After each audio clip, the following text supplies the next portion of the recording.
Right, yes, thank you very much everyone for joining us. I'll have to have a look at my slides, so I'll stand slightly towards the back, but I hope you can hear me all right. As Alex said, my name's Helen Fairclough, and I'm here representing a service called the EU Energy Focus Service. So I'll explain what we are and what we do initially. I'll move on to talk about the fuel cell and hydrogen funding that the European Commission allocates. I'll talk about Horizon 2020, which some of you may be familiar with already, and then suggest some potential next steps after today.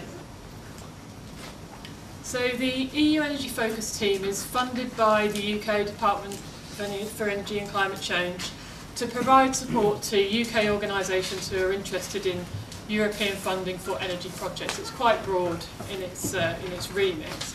And we are part of a UK National Contact Point service, so there's an equivalent of us in the other areas of European funding. So there's ICT, health, environment. So if you're working in a range of fields, there'll be other support services that you can access. And we're also part of a European network, so there's an equivalent for energy in each of the member states and associated countries. So we use that network to try to support people with partner searching, etc., and I'll come on to that shortly. Our general services that we offer to everyone are that we have a telephone and email helpline, and my final slide has those details, contact details on it. We produce a monthly email bulletin with updates on the European energy funding activity and also UK funding. We try to keep abreast with what's available in the UK so that we can provide quite a comprehensive overview, we hope. We produce fact sheets on key aspects of the programmes, and we have our own website. We run our own information days as attending events such as today to promote the programme, and we do evaluation of results, the Commission's results, so that we can look at how the UK is performing and the lessons from that performance. In addition to those general services, we offer detailed support to those who are proceeding with submitting a proposal to the Commission. So we do a lot more online support than we used to now, getting groups of people together on a webinar to talk about specific topic areas such as the financial and administrative arrangements for the programme. So you, in an hour of your time, can get into the detail of that without having to travel. We run proposal clinics, so we can meet with you to talk about your proposal idea. We check that it's eligible and fits with the core priorities before we can come and meet with you, but that service is available. And we're also able to review draft proposals. So we try to put ourselves in the position of an evaluator and provide comments on the draft that you submit. We can't write the proposals for you, but we can certainly try to help you to tailor them to the Commission's requirements. So I've got a few slides here talking about the Fuel Cell and Hydrogen Joint Technology Initiative. I recognise there's probably a variety of levels of knowledge in the room on this subject, so I won't dwell on each of the points an awful lot, but please do ask me questions at the end if you're not clear on anything. I'll try and tailor it so it's not too much detail, but enough to give you an overview at least anyway. So the Joint Technology Initiatives are public-private partnerships. The Commission decided that these JTI would be a good idea in order to stimulate activity in areas that are perceived to be a need for a new approach. So there is already the framework programme. Many of you will have heard of the European Commission's framework programme for research and development. And to complement that, the Directorate Generals with responsibility for energy thought, well, we should have something to stimulate, to be more effective in stimulating activity in fuel cells and hydrogen, given the importance of it. So the Fuel Cell and Hydrogen JTI was set up in 2008, and there are other JTIs in other important industry areas, a few of which are mentioned on the slide. So that's the history. The aim was to, or is to, have a substantial impact on industrial competitiveness and growth. So really by working with the private sector, the European Commission is hoping to have more impact than simply putting out calls for proposals to the private sector, which it does in the other areas. It's really looking to have a collaborative approach at the development of the stage of development of the programme. There are several other aspects to it in terms of financial and resource commitment by industry. So the Commission is looking for private organisations to participate and put funding into the projects themselves, and through that buy-in from industry, leverage additional support from the member states through really trying to snowball the activity so that the funding levels are much more significant than the Commission can provide on their own. So just to reflect for a few minutes on the achievements of the JTI so far, 450 million euro of Commission funding has been allocated, so you should double that to understand the level of commitment from the Commission and industry combined. And 74 million euros of that Commission money has gone to UK organisations who have participated in the programme. So that performance of 16% coming to the UK is very positive, and really seen by DEC as an area of strength. Fuel cells and hydrogen is an area of strength within energy in the European Commission's programmes for UK, so that's very positive to see. In total, there are over 1,100 organisations who've participated, including 25% or 25% of which are SMEs. So one of the Commission's priorities is to engage SMEs in its programmes, and so the JTI is promoting the fact that it's doing that well. So they're trying to tick a box from the point of view of continuing the Commission's approach, I think, in relation to the JTIs. In terms of project successes, that you can go onto the Fuel Cell and Hydrogen JTI website and see reams of case studies on the projects that have been funded. So there's loads of information there. If you want to understand more about the programme, I'd really recommend that you go and look at those case studies, because it just gives you a flavour for what's involved, what type of partnerships, what's the scale of projects. I'll talk more about what the requirements are shortly, but those case studies give you a real feel for that. And I've just pulled out a few examples of here of some of the areas of success that the Commission has identified. So market introduction for some early applications such as forklifts and small backup power units has been supported.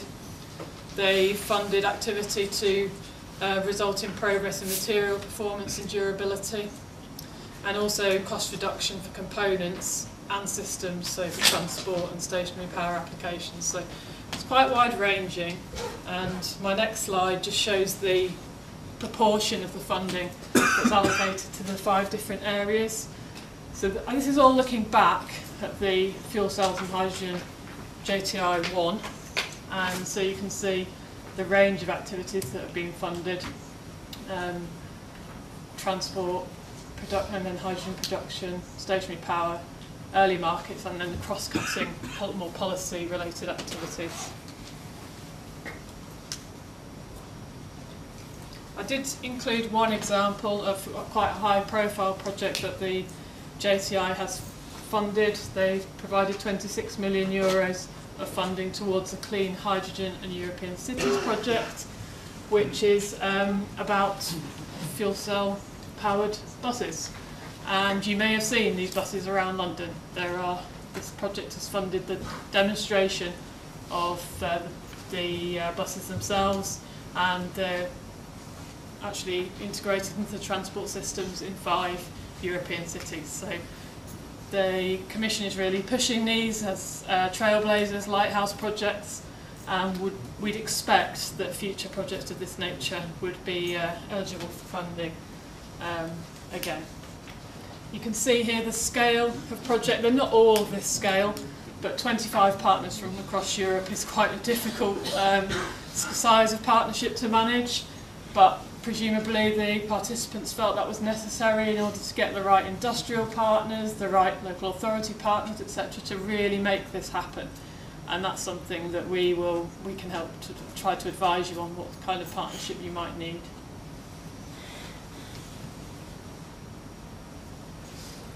So we've been looking back now. It's quite short, the information I can provide about the looking forward, on the fuel cells and hydrogen specifically, because the programme is still to be agreed by the European Council. It's highly likely that it will happen, but it doesn't. The discussion doesn't take place until April or May this year, and so everything I'm saying here is provisional. It's expected that the programme will start this year, and it will be a continuation of the previous programme. There's a proposed budget of 1.4 billion euros, of which the Commission will contribute 700 million euros. And that's money from the Horizon 2020 programme, which I'll briefly mention in my next couple of slides. But it doesn't really matter where the European money comes from. It's the fact that there's money there for fuel cells and hydrogen research, development and demonstration. The launch of the programme is likely to take place in July, and there'll probably be an event in Brussels that you can go along to or follow on the internet. And it's expected that the first deadline will be in November 2014, but as I say, it's all provisional. And a key point really is that the funding priorities have not yet been defined. So I don't know yet how much funding will be allocated to the transport element, the hydrogen production element, all that kind of information that we had on the performance so far. But when the call is launched, call for proposals is launched, the Commission will publish a work programme that sets out what they're looking to fund. So that's the stage where our service really starts to kick in. We can help you to interpret that and understand whether your idea fits with the core priorities.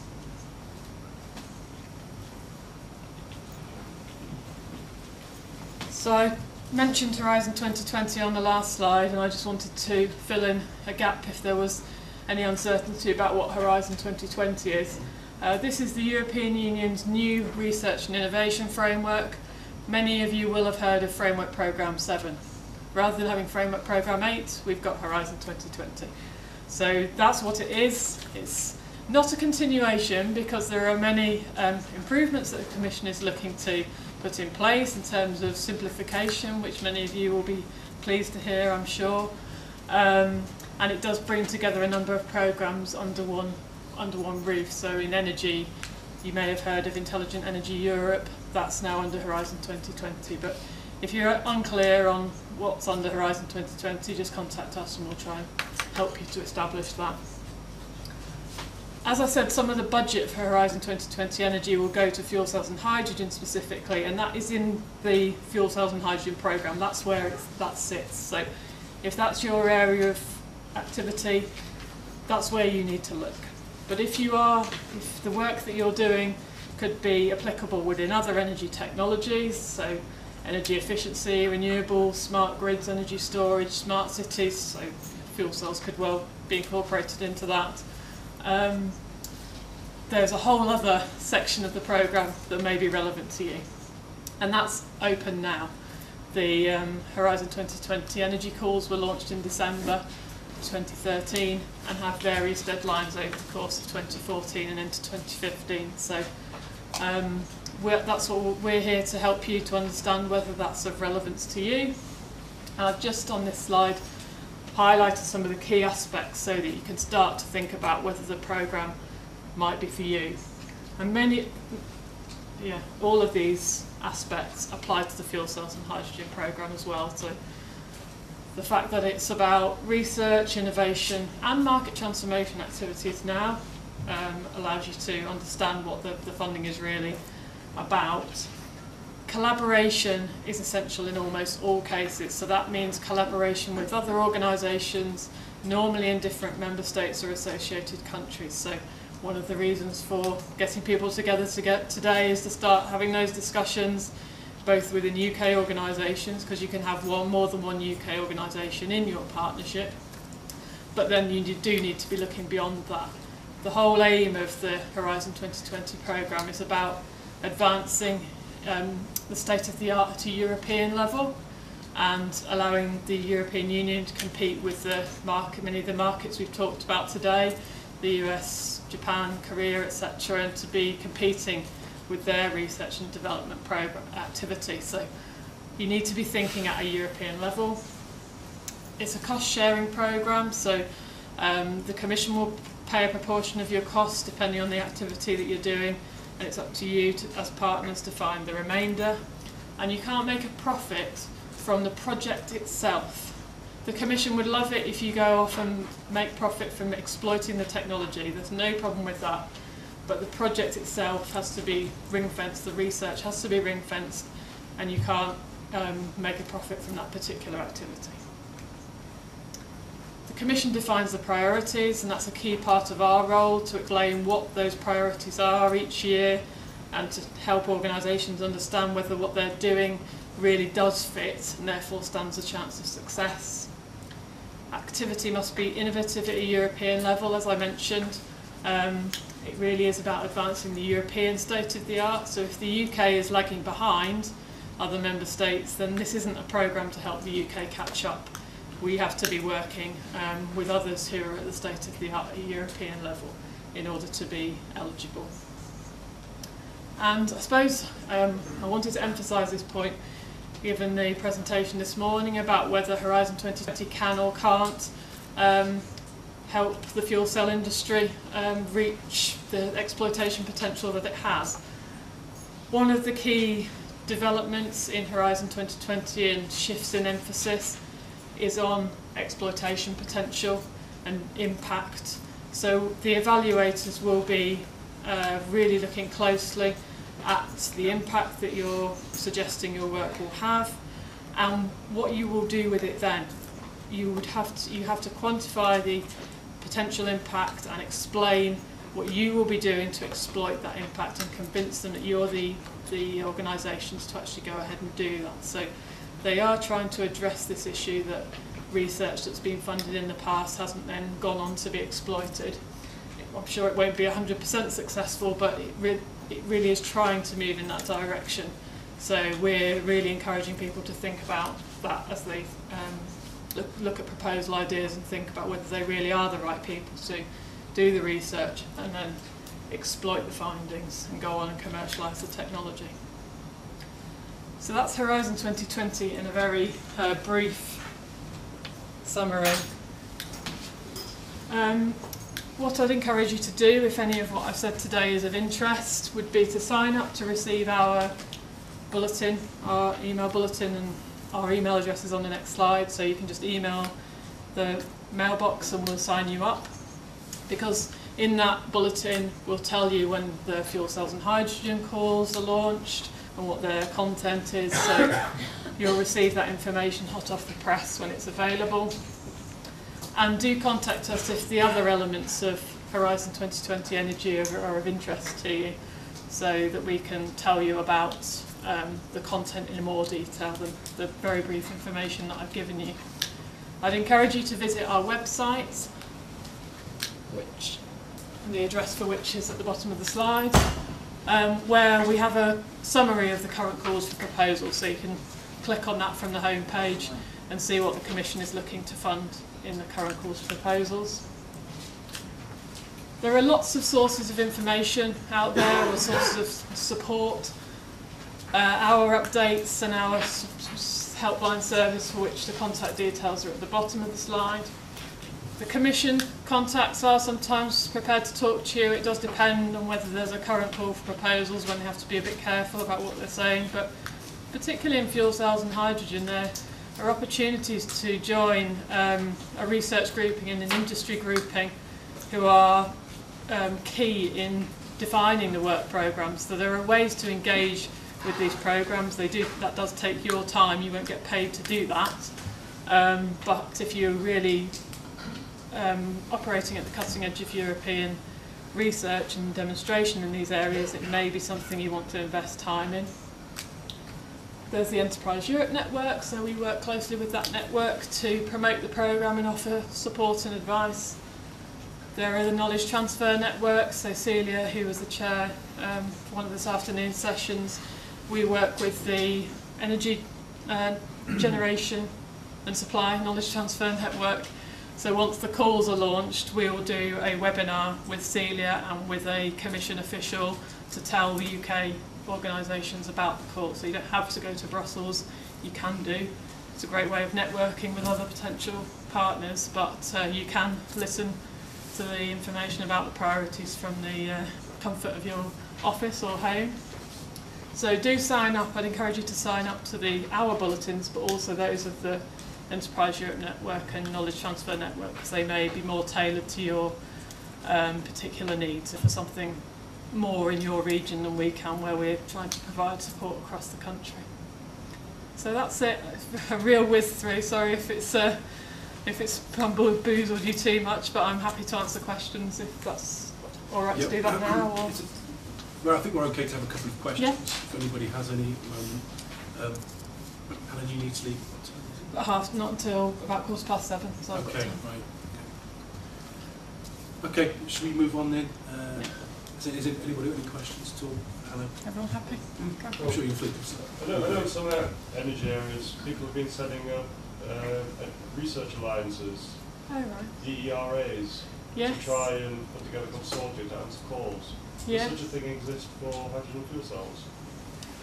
Not that I'm aware of, no. Is anyone else around the room aware of that? You might be closer to the, I'm sure you are closer to the industry than I am. For example. Yeah, I haven't come across one for fuel cells and hydrogen. I'd say probably the industry grouping and the research grouping that sort of contribute to the JTI worthwhile investigating, but I'm not aware of. Is it a UK ERA? No, it's a European. Yeah, no, I haven't come across that. I'd say you probably don't need that if you have a joint undertaking. So yeah, possibly. If I might just comment, I mean, it's not about what Europe can do for us, it's also what we can do for Europe. Which is much more important, because anybody can contribute to the joint undertaking. So it's not FCH JTI, it's FCH JU, because it's an actual public-private partnership. Yeah. It's really established as a company, or not a company, it's an entity. An entity, yeah. And as I said, the industry grouping and the research grouping are open to members. Anyone to do. So I'm responsible for writing the cross-cutting program.